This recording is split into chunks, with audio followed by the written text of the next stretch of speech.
Halo orang muda Katolik dimanapun kalian berada. Jumpa lagi bersama kami di Kasir Katekese Singkat Redemptoris. Saatnya Redemptoris berkatekese. Baik teman-teman sekalian, orang muda Katolik dimanapun kalian berada, telah hadir di episode berikut ini. Ada Frater Rusli yang akan membawakan materi pada hari ini. Kita akan berdinamika bersama, kita akan berefleksi bersama dengan Frater Rusli. Dan apa temanya Frater Rusli hari ini? temanya tentang makan bersama. Makan bersama. Ya, ini makan bersama ini tema familiar banget ya dengan orang muda Katolik dan juga untuk kita semua.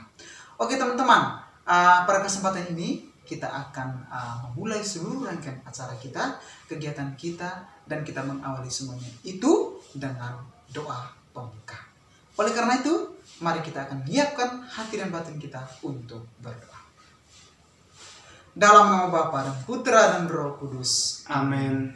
Tuhan Allah Bapa di surga, terima kasih untuk semua cinta, perhatian, kasih sayang-Mu yang telah Engkau berikan kepada kami hingga pada kesempatan ini. Kami juga memohon berkat-Mu untuk seluruh dinamika, rangkaian, refleksi kami pada hari ini. Semoga boleh berjalan sesuai dengan rencana dan kehendak-Mu sendiri dan boleh berguna, bermanfaat bagi kehidupan kami. Semua doa dan permohonan ini kami sampaikan kepadamu dengan perantaraan Kristus Tuhan dan penebus kami. Amin. Dalam nama Bapa dan Putra dan Roh Kudus. Amin. Oke, teman-teman sekalian, kita sudah mengawali dengan doa pembuka. Nah, kita akan mendengarkan nih teks kitab suci, kita mendengarkan sabda Tuhan yang akan kita dengarkan pada hari ini, dan kita juga akan dilanjutkan dengan materi soal makan bersama, tentang makan bersama yang akan dibawakan oleh Frater Rusli. Dan Frater Rusli juga akan mencurahkan, menyampaikan segala sesuatu yang berkaitan dengan makan bersama dalam kehidupan kita sebagai komunitas Kristiani di zaman sekarang ya, utamanya konteksnya orang muda Katolik. Oleh karena itu, marilah kita akan mendengarkan sabda Tuhan. Semoga Tuhan beserta kita Sekarang dan selama-lamanya. Inilah Injil Tuhan kita Yesus Kristus menurut Yohanes. Dimuliakanlah Tuhan. Ketika Yesus memandang sekelilingnya dan melihat bahwa orang banyak berbondong-bondong datang kepadanya, berkatalah ia kepada Filipus, "Di manakah kita akan membeli roti supaya mereka ini dapat makan?" Hal itu dikatakannya untuk mencobai dia, sebab ia sendiri tahu apa yang hendak dilakukannya. Jawab Filipus kepadanya, "Roti seharga 200 dinar tidak akan cukup untuk mereka ini, sekalipun masing-masing mendapat sepotong kecil saja." Seorang dari murid-muridnya, yaitu Andreas, saudara Simon Petrus, berkata kepadanya, "Di sini ada seorang anak yang mempunyai 5 roti jelai dan 2 ikan. Tetapi, apakah artinya itu untuk orang sebanyak ini?" Kata Yesus, "Suruhlah orang-orang itu duduk." Adapun di tempat itu banyak rumput, maka duduklah orang-orang itu, kira-kira 5.000 orang laki-laki banyaknya. Lalu, Yesus mengambil roti itu, mengucap syukur dan membagi-bagikannya kepada mereka yang duduk di situ. Demikian juga dibuatnya dengan ikan-ikan itu sebanyak yang mereka hendaki. Demikianlah Injil Tuhan. Terpujilah Kristus. Baik, terima kasih Frater Yunus karena sudah membacakan teks kitab sucinya. Jadi kali ini saya coba mengangkat tema tentang makan bersama. Sebelum kita melanjutkan refleksi tentang makan bersama, saya coba bertanya kepada Frater Yunus soal bagaimana pengalaman Frater Yunus mungkin dulu pernah makan bersama di keluarga di Nurabelen kah? Iya. Oke. Ya terus ya. So tema makan bersama itu familiar sekali ya, bahwa makan bersama mungkin bagi saya itu bukan soal makan bersamanya juga ya, tapi soal kebersamaan, soal persaudaraan dalam suatu keluarga, dalam suatu komunitas. Nah, saya pikir ini juga mungkin Frater Rusli mengalami juga dalam kehidupannya, tapi mungkin berbeda lagi refleksinya seperti apa. Nanti sebentar Frater Rusli akan menuangkan semua itu dalam materi. Tapi bagi saya bahwa soal makan bersama itu bukan soal makan atau makannya enak atau apa, tapi hadir soal kebersamaan juga di situ. Nah, ketika adanya kebersamaan itu, biar makan itu enak dan tidak enak, pasti dirasakan enak. Karena ada kebersamaan antara bapak, mama, anak-anak, saudara, ataupun antara keluarga yang dekat dengan kita, ataupun dalam komunitas seperti biarawan biarawati. Nah, itu kan soal kebersamaan. Jadi saya pikir demikian soal kebersamaan itu dalam makan bersama itu. Baik, terima kasih Frater Yunus. Karena sudah ya bagus apa yang disampaikan oleh Frater Yunus tadi. Makan bersama bukan soal hanya makan saja, tetapi ada hal yang kita dapat di sana, yaitu kebersamaan. Pada kesempatan ini saya akan berbagi mengenai makan bersama. Dalam Injil yang barusan kita dengar tadi, itu bagaimana Yesus itu dia memberikan 5.000 orang itu makan dengan 2 ekor ikan dan 5 potong roti. Di situ terdapat mujizat yang begitu besar. Makan bersama, saya mempunyai sebuah pengalaman. Waktu saya masih SD, masih kumpul sama orang tua, waktu itu 14 tahun yang lalu lah saya pisah dengan mereka. Tapi ada hal baik yang saya dapat sana soal makan bersama, di mana di situ Frater Yunus, makan bersama itu pada saat malam hari itu kita makan bersama. Siang hari ya jarang, karena orang tua itu dia pergi ke ladang. Tapi soal malam itu selalu makan bersama. Dan ketika makan itu kesempatan di mana orang tua itu menasihati anak-anak.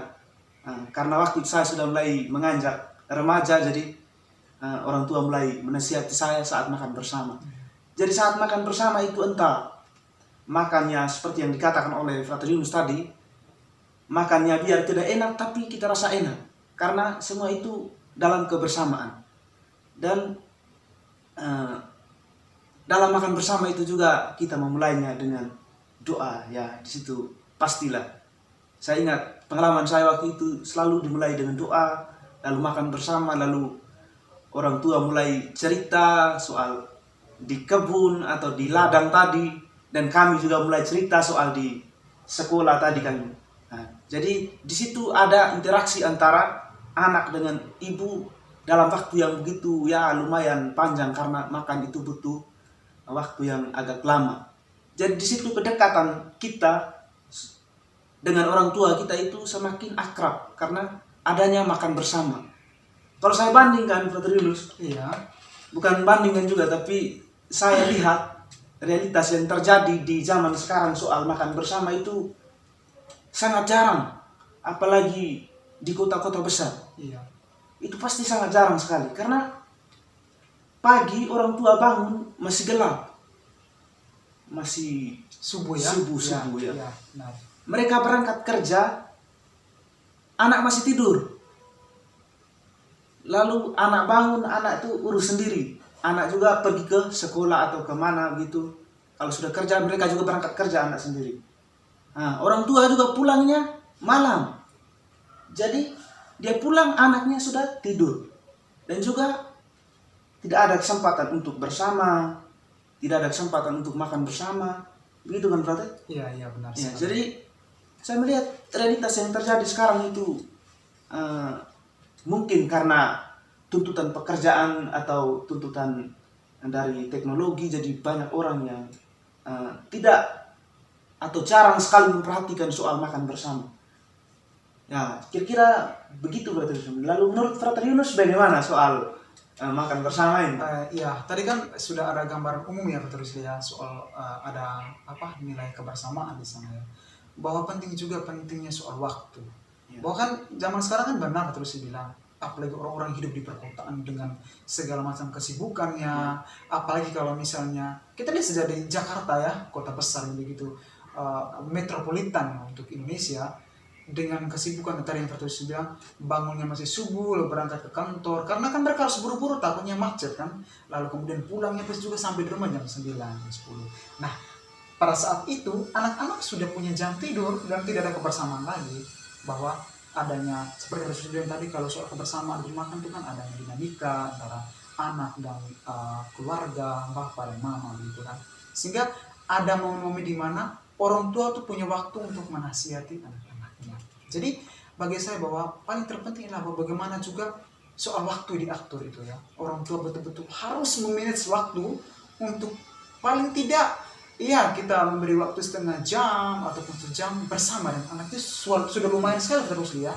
Bahwa jenjang waktu 30 menit dengan sejam itu bagian kita sudah ada hal-hal baik yang kita sampaikan kepada anak-anak. Jadi tadi yang terus bilang makan itu entah itu nasi kosong ataupun tidak ada lauk ataupun ada lauk tapi enak dan tidak enak itu pasti rasanya akan hilang.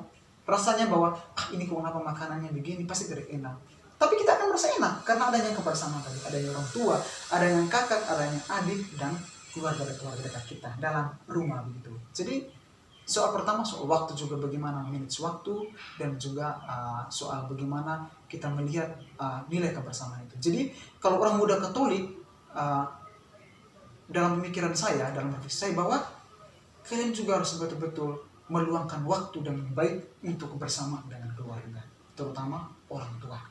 Refleksi yang dibawa ke itu saya mengajak juga untuk orang muda Katolik merefleksikan lagi soal kebersamaan. Penting itu kebersamaan itu. Seperti Yesus bilang apa? Di mana 2 atau 3 orang berkumpul dalam satu rumah, di situ aku hadir. Bahwa kehadiran itu Yesus tuh hadir dimanapun kita membutuhkan, kapanpun, terutama dalam kebersamaan kita. Seperti terus. Baik, Frater Yunus, terima kasih. Dan saya mempunyai solusi.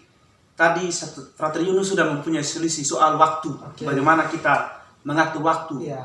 Orang tua mengatur waktu.